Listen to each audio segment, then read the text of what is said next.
اشکالات۔ کہنے لگے ہمارے بیٹے غلام بن گئے، ہماری زمینیں چھین لی گئی، ہم لڑیں گے، ہمیں اپنا وطن چاہیے، ایک زمین چاہیے، تو ایک جہادی قائد کھڑا کر دے۔ اس نے کہا ٹھیک ہے، ایک بادشاہ کھڑا کر دیا، کیا نام تھا؟ طالوت۔ اس کے ساتھ داؤد علیہ السلام بھی تھے، اس وقت نوخیز تھے، لڑے، رستے میں نہر تھی، اکثر نے پانی پی لیا، تھوڑے تھے جو اخلاص پر کھڑے تھے، باقی سارے فیل ہو گئے، 313 بچے تھے۔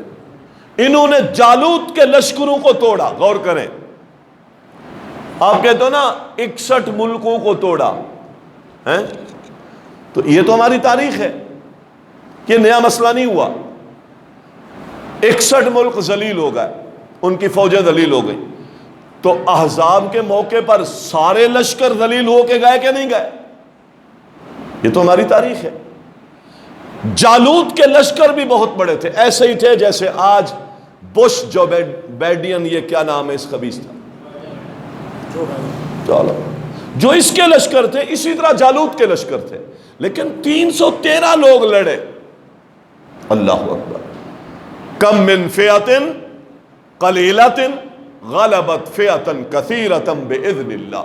تھوڑی جماعت بڑی بھاری جماعت پر غالب آ گئی اللہ کے حکم سے۔ قرآن ہے، یہ سارے منظر اللہ تعالیٰ نے پیش کیے ہیں کہ یہ کوئی ہمارے لیے نئی فتح نہیں ہے، ہماری تاریخ ہے۔ ہمارا قرآن اس سارے واقعات کی نشاندہی کرتا ہے، قیامت تک یہ واقعات اسی بنیادوں پر چلتے رہیں گے۔ اور آج وہ بھاگ گئے ہیں اور آپ سرخرو ہوئے ہیں۔ میں بھی انشاءاللہ آپ کو ایک بات کہہ رہا ہوں کہ انشاءاللہ یہ جو بھاگ گئے ہیں، اب ان کا دوبارہ کسی ملک پر اس طریقے سے حملہ آور ہونا انشاءاللہ قیامت تک محال رہے گا۔ اب جب بھی حملہ آور ہوں گے انشاءاللہ مسلمان مجاہد ہوں گے۔ اب ہم جائیں گے نا انشاءاللہ۔ اب ہم الیوم نغزوہم ولا یغزوننا۔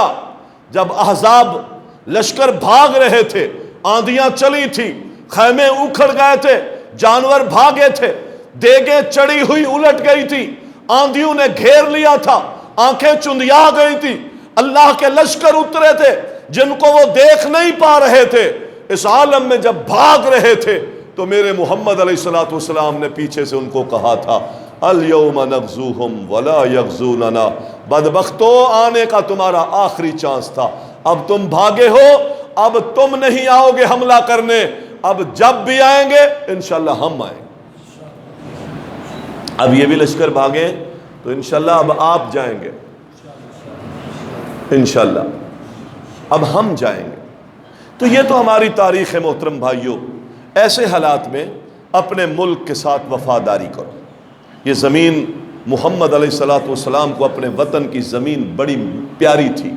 آپ نے زمین مدینہ کی مٹی کو اٹھا کر یہاں رکھا، تربت ارضنا، کیا کہا تھا؟ صحیح بخاری کی حدیث، یہ ہماری زمین کی مٹی ہے، اس مٹی سے پیار فطرتی محمد الرسول اللہ کر رہے ہیں۔ جہاں رہتے ہیں، جہاں ہم رہتے اس کے ہم باغی ہوں، کیا برکتیں آئیں گی، کیا بیماریاں ختم ہوں گی؟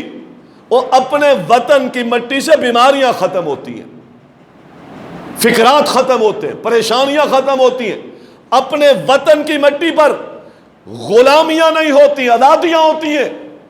پیغمبر اپنے مدینہ آئے، حالانکہ محبت کس سے تھی؟ مکہ سے تھی۔ جب نکل رہے تھے فرمایا لوگ نہ نکالتے تو مکہ میں تو اس کو چھوڑ کر جاتا نہیں، اللہ کا گھر تھا، لیکن وہاں آ کر پھر آپ اس مٹی کے لیے دعائیں کر رہے ہیں، یا اللہ اللہم حبب الینا المدینہ، یا اللہ ہمارے سارے لوگوں کے دلوں میں کس کی محبت پیدا کر دے۔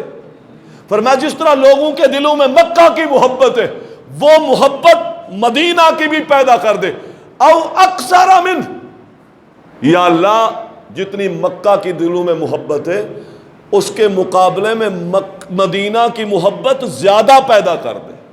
یہ مٹی سے پیار تھا، ہمیں مٹی ملی ہے، یہ زمین ملی ہے، یہ وطن ملا ہے، ملا بھی کس نام پر ہے؟ کس نام پر؟ اللہ کے نام پر۔ میں اس کو گالیاں دوں، میں اس کو برا بھلا کہوں، اس وطن کے خلاف گفتگو کروں، اس وطن عزیز کی بنیادوں میں جو